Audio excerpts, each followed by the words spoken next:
Dear friends, I hope you all are well and keeping safe. My name is Shantanu Barua, and I want to take this moment to welcome you all to my channel. I'm in sunny Florida today. I have about 15 minutes before I go for the next meeting, so I thought I'll quickly record a video before I go.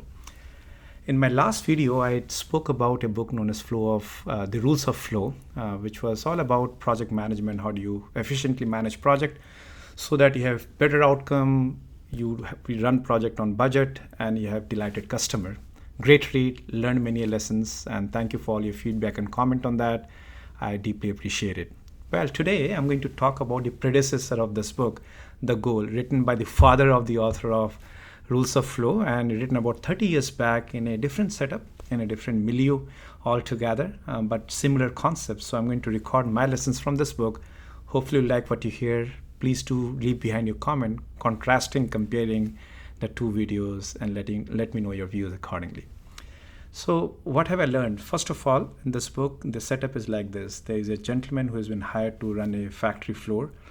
And this factory is in a lot of trouble. He realized when he comes in, everything is chaotic, jobs not getting done on time, customers yelling, always in a expedited mode. So there are few orders running late always. And as you're trying to do that, other orders get late. So there's too much going on and it was a chaotic scenario.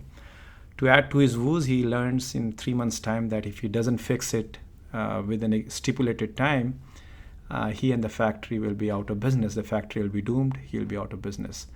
So in that situation, he was trying to see what he can do. He was running out of ideas. Then he recalled he knew someone from his back in the day from his college days, a prof. He reaches out to them. Interestingly, the prof is asking him questions then to give answers. The whole book is about prof is asking intelligent question, and he's trying to resolve or solve those questions, answering himself, and then advancing one step at a time and taking the factory out of the woods. So let me tell you what I've learned first. The first thing he asks is, what is your goal? And it was a very interesting question to ask a factory floor manager. Typically, if you're running a factory, it will be always efficiency, about labor, about how do you manage goods, and so on and so forth. But he realized that after a lot of debate, of course, the book goes through a lot of different concepts and a lot of different thought process. He learns that it is always about the sale. If he doesn't do the selling, if the factory is not able to produce goods to sell, he's out of business. So once he realized, it was so easy for him to see that how he has to align the entire thing. And there goes my first lesson. 3 things he told. First is about the throughput. Throughput is about what he is producing to sell, right? The goods he's producing to sell, and at what pace and rate. Second is the measurement of inventory, which is nothing but all of the goods you need, the raw material you need to make the final good. And then you have the operational expense, which is the effort required to convert the inventory to the throughput. So those were the concept is learning and he was trying to implement.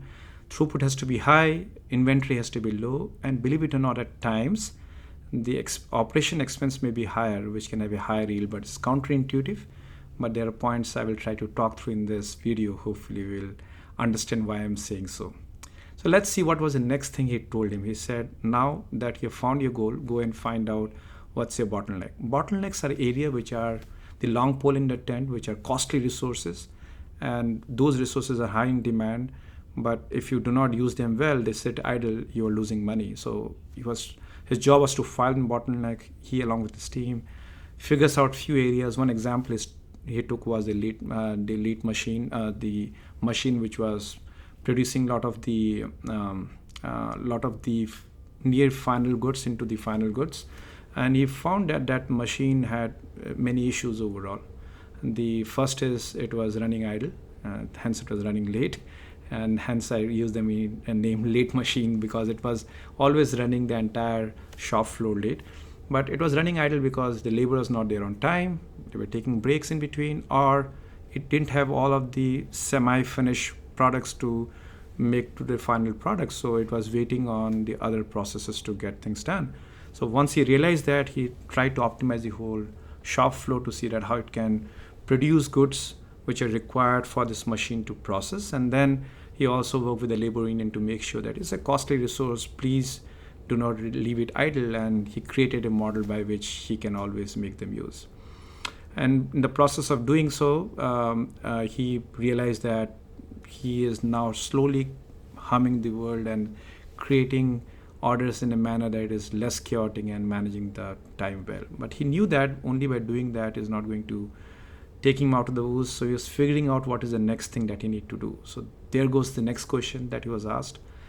He was asked that find out which is the slowest part of your entire process. So the whole concept behind this is in a factory floor, there are a lot of things that has come together to create the final product, and the slowest part of the process often drags everything down because you're waiting for that process to finish.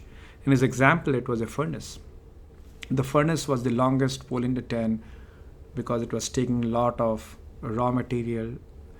It runs for 15-16 hours to give the right temperature to the raw material and raw goods. Then the machine has to calm down, the furnace has to calm down, then you have to take out all the material before you give it to the downstream. The whole thing was the longest process in the whole sub-process in the entire process. And what he realized that because the entire furnace has 3 steps: preparation before you put anything inside, and then once you put it, the next thing was all about making sure that the furnace runs, there is nothing to do, and then once the furnace has done the job, you take the material out and put it downstream. Because of that, the people are multitasking. The furnace people were putting the material inside, they were there, and then we'll go do something else. And when we are doing something else, they're in that job, which may not be important from a flow standpoint, but they're busy there, so they will never come back on time to take the material out of the furnace. Second problem is no one was evaluating what was going inside the furnace. Age-old archaic process, somebody said that everything has to go inside the furnace. So they were putting things inside the furnace which was not even required to be put inside the furnace. Reviewing with the engineering team revealed that, and they could minimize what can go inside the furnace. They also made sure the multitasking goes away. It's okay to have the people idle, sitting down, because it's very important to finish this work, then the other work. And that comes the third lesson, which is local efficiency is never important. You may be thinking you're really working hard, you're now doing the furnace, now you're jumping to do something else, but you're not helping the cause. You may be jumping to do something else which is not important. When by the time you come back, which is important, you're already delayed in the process. So it is okay to be idle, dedicated people on the furnace to make sure that it can hum and it can go along. He was doing well now. The orders were going on time, but he knew that to survive, that's not good enough. His targets were high. So what he went is he went to his sales manager and took some new orders. And as he was taking orders, slowly he found that one day a complaint came that, our batch number Y is going to get delayed. And then it was a pile-up process. Things were again getting into the same bottleneck situation. He was baffled. He has identified the bottleneck. He has put processes around the slowest thing to work well. He has also removed local efficiencies so he can focus on the global flow. What is the problem? And then he found out the problem. The problem was, now that he was making everything humming, everyone is producing goods for the bottleneck to do, and it's piling up in front of the bottleneck. And the bottleneck has, even though it is running 24 hours, it has a limitation of how much it can take. And by the virtue of doing that, what was happening, since they were producing more than what was on the priority job, they were also producing things which are required later in the time. But since they were idle, they're doing that. And by doing that, they're having all of them in front of the bottleneck. It was a FIFO process, first in, first out. So some of the priority work was getting hindered because of the less priority work coming in.